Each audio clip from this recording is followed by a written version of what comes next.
తెలంగాణలో విద్యార్థుల భవిష్యత్తుతో చెలగాటమాడుతున్నారని ఉపాధ్యాయ సంఘాలు ఆగ్రహం వ్యక్తం చేస్తున్నాయి. విద్యా వ్యవస్థ మీద కనీస అవగాహన లేకుండా వ్యవహరిస్తున్నారని మండిపడ్డాయి.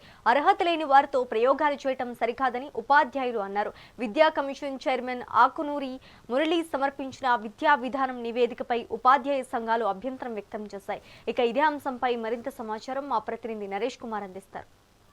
విద్యా వ్యవస్థలో సమూల మార్పుల కోసం తెలంగాణ రాష్ట్ర ప్రభుత్వం ఒక విద్యా కమిటీని నియమించింది. దానికి సంబంధించినటువంటి కమిటీ అధ్యయనానికి తెలంగాణ విద్యా కమిషన్ చైర్మన్గా ఉన్నటువంటి ఆకునూరు మురళి ఇటు చైర్మన్గా ఉన్నటువంటి మురళి గారు దీనికి సంబంధించినటువంటి ఒక విద్యా విధానాన్ని 2026 సంబంధించి ఒక నూతన నివేదికను రాష్ట్ర ప్రభుత్వానికి సమర్పించారు. మరి దీనికి సంబంధించి ఈ నివేదికలో ఇటు విద్యా వ్యవస్థకు సంబంధించిన పలు అంశాలతో పాటు ప్రభుత్వ ఉపాధ్యాయులకు సంబంధించిన వేతనాలకు సంబంధించినటువంటి పలు అంశాలను కూడా దాంట్లో ఏదైతే ప్రైవేటు ప్రమాణాల కంటే ప్రైవేటు విద్యా వ్యవస్థల కంటే ఎక్కువగా ఉన్నాయంటూ పలు అంశాలను ప్రస్తావించారు. దీనికి సంబంధించి తెలంగాణ రాష్ట్ర వ్యాప్తంగా ఉన్నటువంటి ఉపాధ్యాయ సంఘాలు తీవ్ర అభ్యంతరం వ్యక్తం చేస్తున్నాయి. మరి ఈ క్రమంలోనే ప్రస్తుతం మనతో పాటు PRTU-TSకు సంబంధించినటువంటి మంచిర్యాల జిల్లా ఉపాధ్యాయ సంఘ నాయకులు మనతో పాటు ఉన్నారు. వారి అభిప్రాయాలు తెలుసుకుందాం. మరి ఈ నివేదికకు సంబంధించిన అంశాలు ఏ విధంగా ఉన్నాయి, వారు అభ్యంతరం వ్యక్తం చేస్తున్న అంశాలు ఏంటి అనే విషయాన్ని ప్రస్తుతం మనం వారి మాటల్లో తెలుసుకుందాం.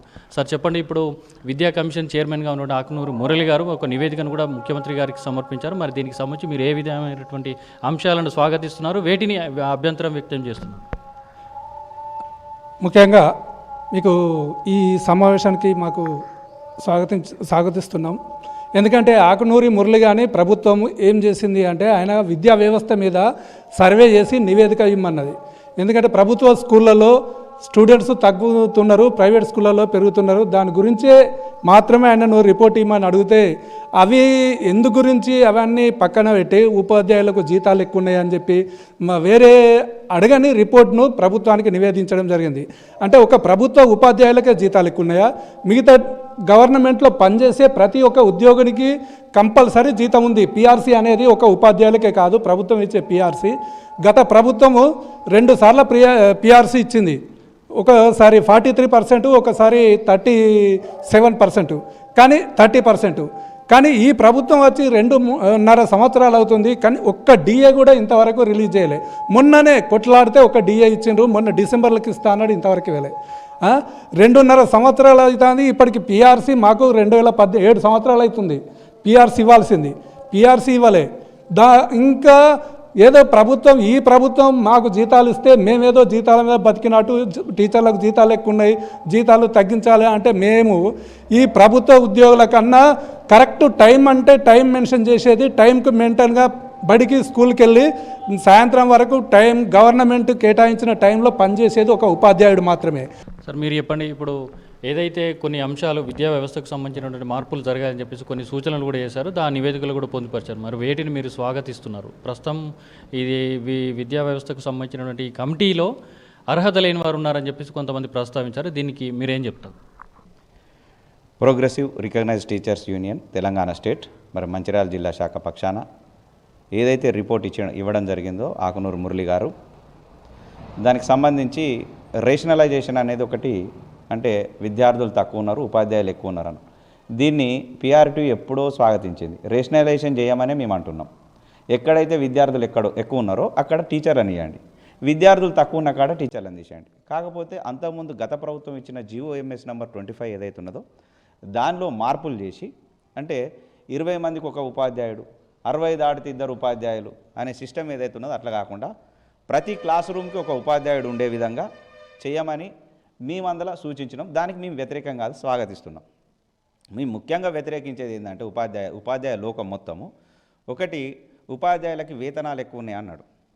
వేతనాలు నేను అపాయింట్ అయినప్పుడు, అంటే ఇక్కడ ఉన్న ప్రతి ఉపాధ్యాయుడు అపాయింట్ అయినప్పుడు 1200 రూపాయలకు మేము పనిచేసినాం, 1500 రూపాయలకు పనిచేసినాం.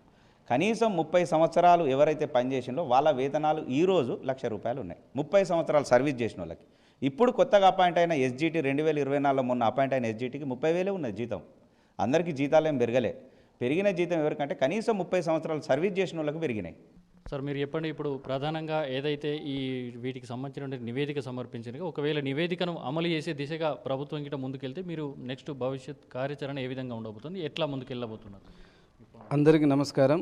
విద్యా కమిషన్ను స్వాగతిస్తూనే మాకు వ్యతిరేకంగా తీసుకున్నటువంటి ప్రమోషన్ కానీ అదేవిధంగా జీతాలు ఎక్కువ అనేటటువంటి విషయాన్ని కానీ మేము తీవ్రంగా వ్యతిరేకిస్తూ ప్రపంచ దేశాల్లో అత్యున్నతంగా ఉపాధ్యాయుని మాత్రమే అత్యున్నత స్థాయిలో ఉపయోగించేటటువంటి వ్యవస్థ ఏదన్నా ఉందంటే ఉపాధ్యాయుడే. ఎవరు సృష్టించలేనటువంటి వ్యవస్థను ఇంజనీర్ కానీ డాక్టర్ కానీ ఎవరినైనా సృష్టించేటటువంటి వ్యవస్థ ఏదన్నా ఉంటుందంటే స్వార్థంతో లేనటువంటి ఒక వ్యవస్థ ఉపాధ్యాయ వ్యవస్థ మాత్రమే. ఉపాధ్యాయులు లేనటువంటిది ఏ వ్యవస్థ కూడా మనకు ఈ సృష్టిలో కేంద్రీకరించబడదు. కాబట్టి ఉపాధ్యాయునికి అంటే ఒక ఉద్యోగి అంటే ఉపాధ్యాయుడు అనే విధంగా మన ఆకునూరు మురళి తీసుకొచ్చినటువంటి విద్యా కమిషన్ను వ్యతిరేకిస్తూ మన యొక్క ఉపాధ్యాయ సంఘాలు అన్నీ కూడా ఈ యొక్క ప్రమోషన్ వ్యవస్థకు జీతాలకు ముడిపెట్టినటువంటి వ్యవస్థను తీవ్రంగా ఖండిస్తూ మా యొక్క రాష్ట్రంలో తీసుకున్నటువంటి ప్రతి నిర్ణయానికి మా సంఘం తరపున మేము తీవ్రంగా ఖండిస్తూ దీనికి ఒక కార్యాచరణ ఏర్పాటు చేసి మేము తీవ్రంగా ఖండించి దీనికి ఒక ప్రణాళిక తీసుకొని మా ఎమ్మెల్సీ గారు ఇచ్చినటువంటి ఏ ఒక్క నిర్ణయానికి కానీ మేము కట్టుబడి ఉంటూ మొత్తంగా చూసుకుంటే విద్యా కమిషన్ చైర్మన్ని ఆకునూరు మురళి ఇచ్చినటువంటి ఏదైతే నివేదిక ఉందో నివేదికకు సంబంధించి వేతనాలకు సంబంధించిన కానీ ఇతరత్ర ప్రమోషన్లకు సంబంధించిన విషయాలు కానీ వీటికి సంబంధించి మాత్రమే కంపల్సరీ మేము పూర్తి స్థాయిలో కూడా మా పిఆర్టీయూ